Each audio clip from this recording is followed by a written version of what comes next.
வணக்கம் மக்களே. இன்னைக்கு லைட்டா அப்படியே மார்க்கெட் இறக்கி விட்டாரா? எதிர்பார்த்த மாதிரியே. ரைட்டு. தொடர்ந்து நாளைக்கும் இந்த சம்பவம் இருக்கும். நான் இன்னைக்கே இந்த சம்பவத்த முடிச்சுருவாங்கன்னு நெனச்சேன். ஆனா சூழல் பார்த்தீங்கன்னா, நாளைக்கு வீக்லி குளோசிங்னால இன்னைக்கு முடிச்சுட்டு வேற ஒரு பேட்டர்ன்ல மாறும்னு ஒரு எதிர்பார்ப்பு இருந்தது. அந்த பேட்டர்னுக்கு இப்போ வாய்ப்பு இல்ல கண்ணா அப்படின்ட்டாங்க. சரி. என்னென்ன நடக்க போது? அப்படின்னு உள்ள போய் பார்க்கலாம். நிஃப்டி இப்போ இன்னைக்கு அமைஞ்ச பேட்டர்ன் அ வந்த செல்லிங், ரிஜெக்ஷன் இதெல்லாம் கணக்கு பார்த்தா 23,850 வரைக்கும் போறதுக்கு சான்ஸ் இருக்கு. அதாவது இங்கேருந்து கிட்டத்தட்ட ஒரு 300 பாயிண்ட்னு வச்சுக்கங்களேன். ரொம்ப பெருசா இல்ல. ஒரு 1.7% 1.5% தான். ஸோ இங்க வரைக்கும் போயிட்டு அ திருப்பி ரீபவுண்ட் ஆகுறதுக்கு பெரிய சான்ஸ் இருக்கு. பெரிய சான்ஸ் நிஜமாவே. நாம முதல்ல என்ன எதிர்பார்த்தோம்னா, 24,050 வரைக்கும் எதிர்பார்த்தோம். அங்க வந்து இன்னைக்கு அங்க வந்துட்டு ரிட்டர்ன் ஆகும்னு எதிர்பார்த்தேன். ஆனா அது இன்னைக்கு வந்த பேட்டர்ன் படி பார்த்தீங்கன்னா, 23,850 வரைக்கும் நான் போறேன் ராஜான்ற மாரி சொல்லியிருக்காரு. நாளைக்கு என்ன செய்றாருன்னு பார்ப்போம். இது நிச்சயமா கீழ தான் இறங்குவாரா? ஏன் இன்னைக்கு இறங்குனதுக்கு நாளைக்கு மேல இறங்கக்கூடாதா? இன்னைக்கு யுஎஸ் மார்க்கெட்ல ஏதாவது நடக்கலாம்.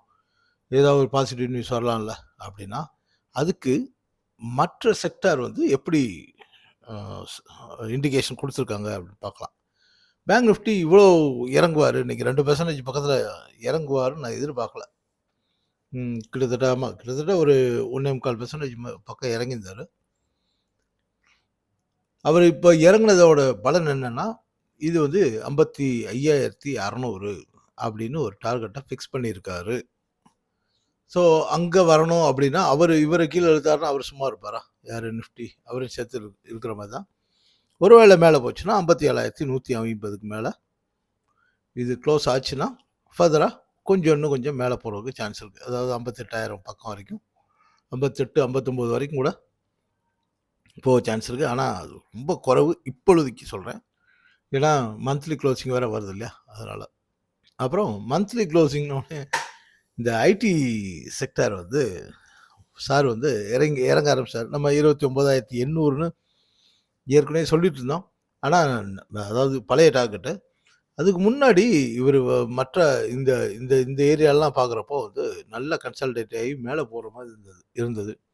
ஸோ இந்த மாசத்துலேருந்து அவரு மேல போவாருன்னு பார்த்தா, மறுபடியும் அவரு கன்சாலிடேஷன் மோடுக்கு தான் வர்றாரு. இன்னைக்கும் செல்லிங். அதுக்கு அ வேற சில நியூஸும் ஒரு காரணம். நமக்கு நியூஸ் முக்கியம் இல்ல. இருந்தாலும் சும்மா தகவலா உங்கள்ட்ட வச்சுக்கங்க.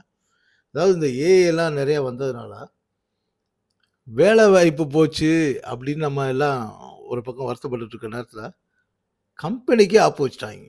அதாவது இப்போ ஒரு ஆர்டர் எடுக்குறாங்கன்னு வச்சுக்கங்களேன். இப்போ யூரோப்ல ஏதோ ஒரு கண்ட்ரிலயோ, அல்லது யுஎஸ்லயோ, ஆஸ்திரேலியாலயோ எங்கேயோ ஒரு ஆர்டர் எடுக்குறாங்க.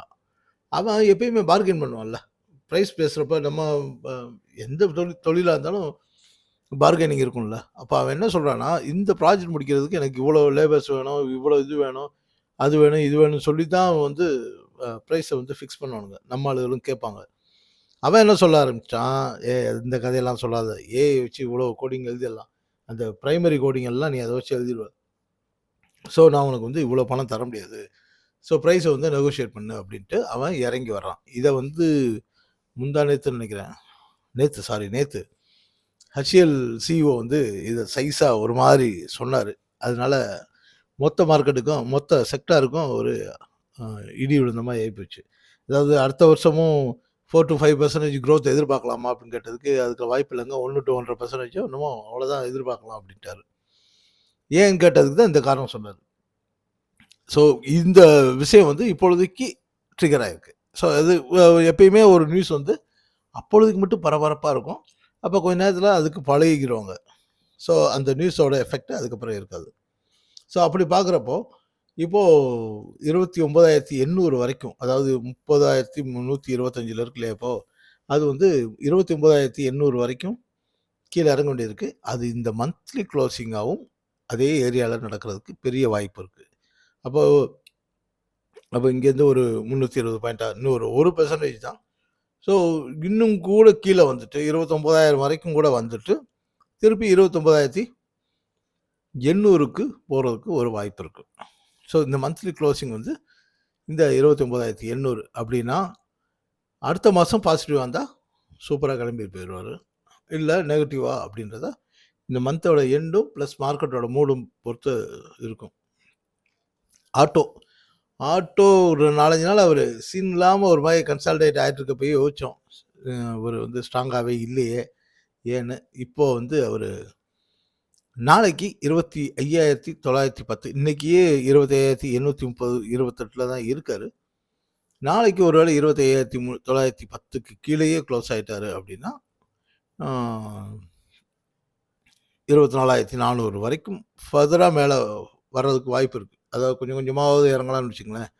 ஒருவேளை இன்னும் 5 ட்ரேடிங் டே தானே இருக்குது மார்க்கெட்டுக்கு, அதாவது நம்ம சார்ட் படி. அதுக்குள்ளே 24,400, அதாவது இங்கேருந்து ஒரு 1,400 பாயிண்டா, 1,400 பாயிண்ட்னா ஒரு 5 சரி அவ்வளோ இறங்குமான்னு தெரியல. ஒருவேளை அப்படி இறங்கி 24,400 இந்த மாதம் தொட்டுட்டு க்ளோஸ் ஆகிட்டா அடுத்த மாதம் பாசிட்டிவாக எதிர்பார்க்கலாம். இல்லாட்டி அது வரைக்கும் வர்ற வரைக்கும் அவர் காத்திருக்கணும். மெட்டல்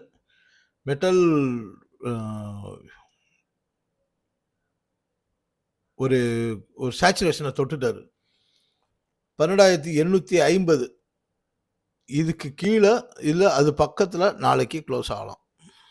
அப்படி க்ளோஸ் ஆனால் ஒரு செல்லிங் வர்றதுக்கு நல்ல வாய்ப்பு இருக்குது. அதுவும் டெம்பரவரி செல்லிங் தான்.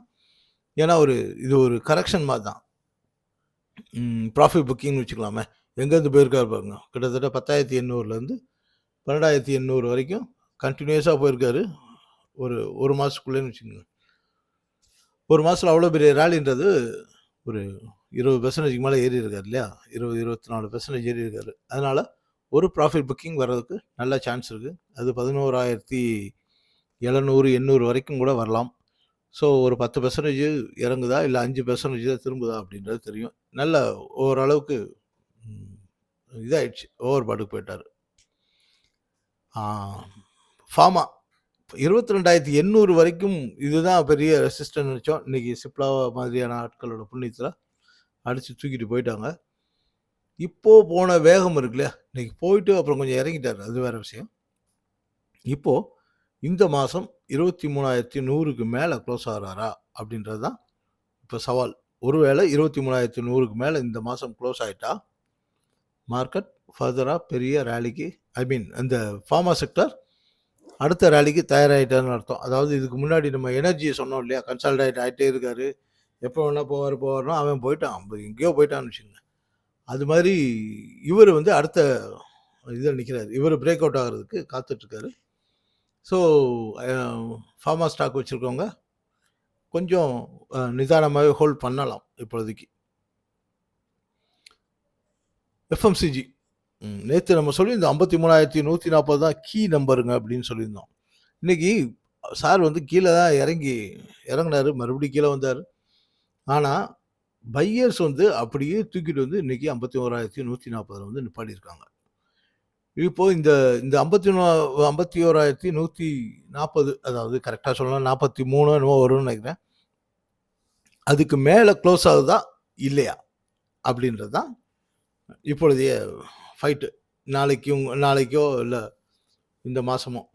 ஸோ அதுக்கு மேலே க்ளோஸ் ஆகிட்டா ஃபர்தராக இன்னொரு ரேலி எதிர்பார்க்கலாம். ஆனால் அதுக்கான வாய்ப்பு ரொம்ப குறைவாக இருக்குது, நாளைக்கு தான்.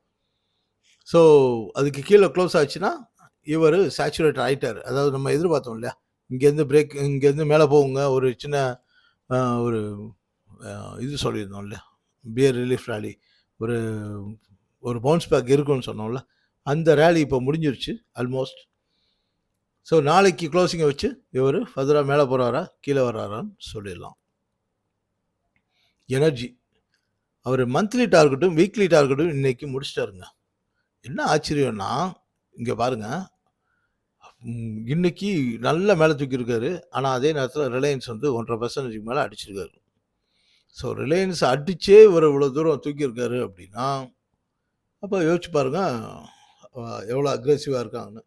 ஆனால் இப்பொழுதைக்கு இவங்க, அதாவது டெய்லியில் கூட கொஞ்சம் 1-2 சின்ன சின்ன டார்கெட் இருக்குது.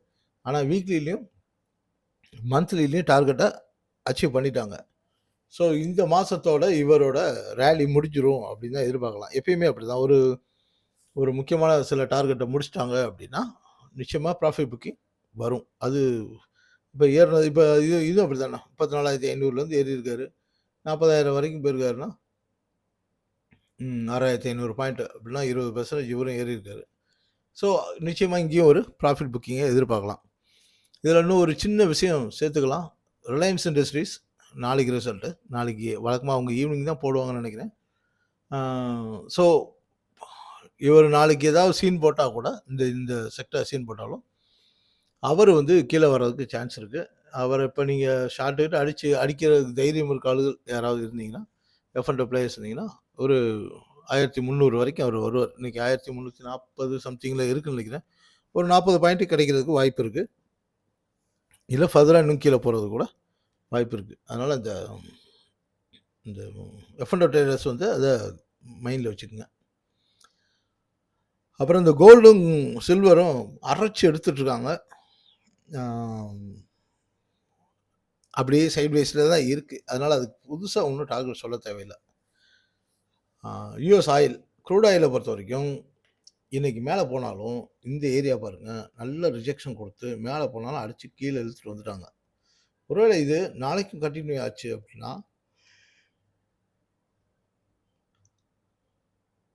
ஆச்சுன்னா $89 வரைக்கும் $89 வரைக்கும் வர்றதுக்கு ஒரு வாய்ப்பு இருக்குது. ஸோ இந்த இந்த ஜோனுக்குள்ளே தான் இனிமேல் சுத்த போகிறாங்க. இந்த இதை வச்சுக்கோங்க. இங்கே இருக்குல்லையா $84 to $100 இப்படி வச்சுங்க. நான் $90 to $100 நினச்சேன். அப்புறம் இன்னொரு விஷயம் கவனிச்சிங்களா?